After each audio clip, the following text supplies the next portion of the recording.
মানুষকে যে আমরা হারালাম এটা সত্যি মানে বাংলাদেশের জন্য রাজনৈতিক বলেন, সাংস্কৃতিক বলেন, যে কোনোভাবেই বলেন, এটা একটা বেশ বড় রকমের ক্ষতি। আমাদের যে একটা মানে সংস্কৃতি আছে বিচারহীনতার সংস্কৃতি, এবং আমরা মানে ধরেই নেই যে আমাদের একটা মানে খুন হোক, ধর্ষণ হোক, কিছু হোক, বিচার আমরা পাবোই না।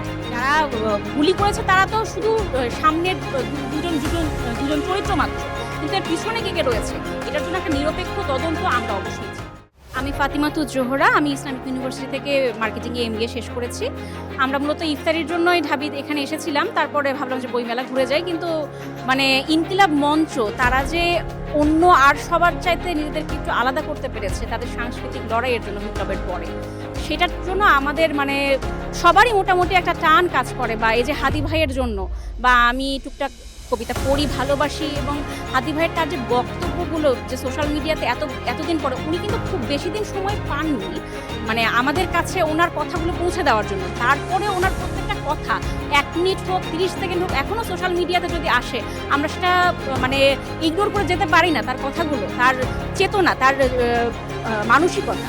তো এরকম একটা মানুষকে যে আমরা হারালাম এটা সত্যি মানে বাংলাদেশের জন্য রাজনৈতিক বলেন, সাংস্কৃতিক বলেন, যে কোনোভাবেই বলেন, এটা একটা বেশ বড় রকমের ক্ষতি।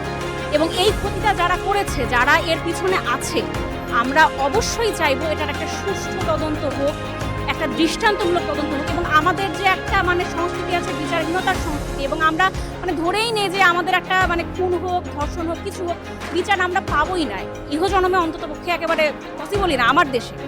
এই জিনিসটা ভাঙুক, যেভাবেই হোক, যেই সরকারে থাকুক, যেভাবেই হোক, যারা বিচার প্রক্রিয়ার সাথে সংশ্লিষ্ট তাদের কাছে এটা আকুল আবেদন।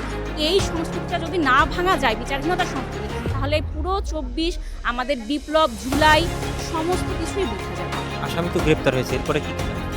আসামি গ্রেপ্তার হয়েছে, এবং এর পিছনে কে কে আছে তার সুষ্ঠু তদন্ত, নিরপেক্ষ তদন্ত, এবং এর মাধ্যমে এর উপরে আর কে কে জড়িত, এই মানে যারা গুলি করেছে তারা তো শুধু সামনের দুজন চরিত্র মাত্র, কিন্তু এর পিছনে কে কে রয়েছে এটার জন্য একটা নিরপেক্ষ তদন্ত আমরা অবশ্যই চাই। আমার নাম ফাতেমা, আমি পড়াশোনা করছি ইসলামী বিশ্ববিদ্যালয় থেকে। তো এখন আমাদের মোটামুটি BBA কমপ্লিট হয়েছে। হাদি ভাইয়ের প্রতি আমাদের একটা ভালোবাসা আছে, মানে একটা ইমোশন কাজ করে। আমরা আসলে সবাই চাই যে হাদি ভাইয়ের হত্যার বিচারটা হোক, বা ওই জায়গায় দাঁড়িয়ে আমরা ইনকিলাব মঞ্চকে সাপোর্ট করি।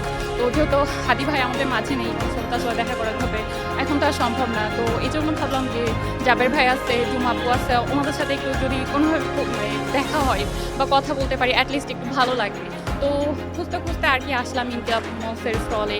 পরে জাবের ভাইয়ের সাথেও দেখা হলো, জুমা আপুর সাথেও দেখা হয়েছে, ওনাদের সাথে কথা হয়েছে। জাবের ভাই বললো উনি হচ্ছে চুয়াডাঙ্গাতে গিয়েছিল, আমার বাসা চুয়াডাঙ্গাতে, জীবননগর গিয়েছিল। তো এগুলো কথা হলো, ভাইয়া বললো ইনকিলাব সেন্টারে আসতে। তো এই বিষয়ে আর কি খুবই এক্সাইটেড ছিলাম যে ইনকিলাব মঞ্চে যাবো, ওনাদের সাথে দেখা হবে। তো ফরচুনেটলি ওনাদের সাথে দেখা হতে খুব ভালো লাগতেছে। আমরা সোশ্যাল মিডিয়ার মাধ্যমে জানতে পেরেছি যে হাদি ভাইয়ের মানে যে যিনি হত্যা করেছেন উনি গ্রেপ্তার হয়েছে। অ্যাকচুয়ালি এটা কতটুকু সত্য জানি না, জাস্ট সোশ্যাল মিডিয়াতে দেখতে পাচ্ছি। তো তারপরে খুব ভালো লাগতেছে এটা যে ওনার আসামিকে খুঁজে পাওয়া গেছে বা ওনাকে গ্রেপ্তার করা হয়েছে। এরপর যদি সুষ্ঠু তদন্ত হয় এবং বিচারটা সুষ্ঠুভাবে হয়, তো আমরা জানতে পারবো যেগুলোর পিছনে আসলে কে ছিল। তো এগুলোর বিচার হলে আমরা আসলে খুব আমাদের যে হাদি ভাইকে হারিয়েছি বা উনি আমাদের মাঝে নেই, এটার বিচার হলে হয়তো বা কিছুটা আমাদের ভালো লাগবে যে ওনার হত্যার বিচারটা হয়েছে বাংলাদেশে, খুন করার পরে ওই হত্যার বিচারটা বাংলাদেশ থেকে করতে পেরেছে, বা সুষ্ঠু তদন্ত হয়েছে, সুষ্ঠু বিচার হয়েছে।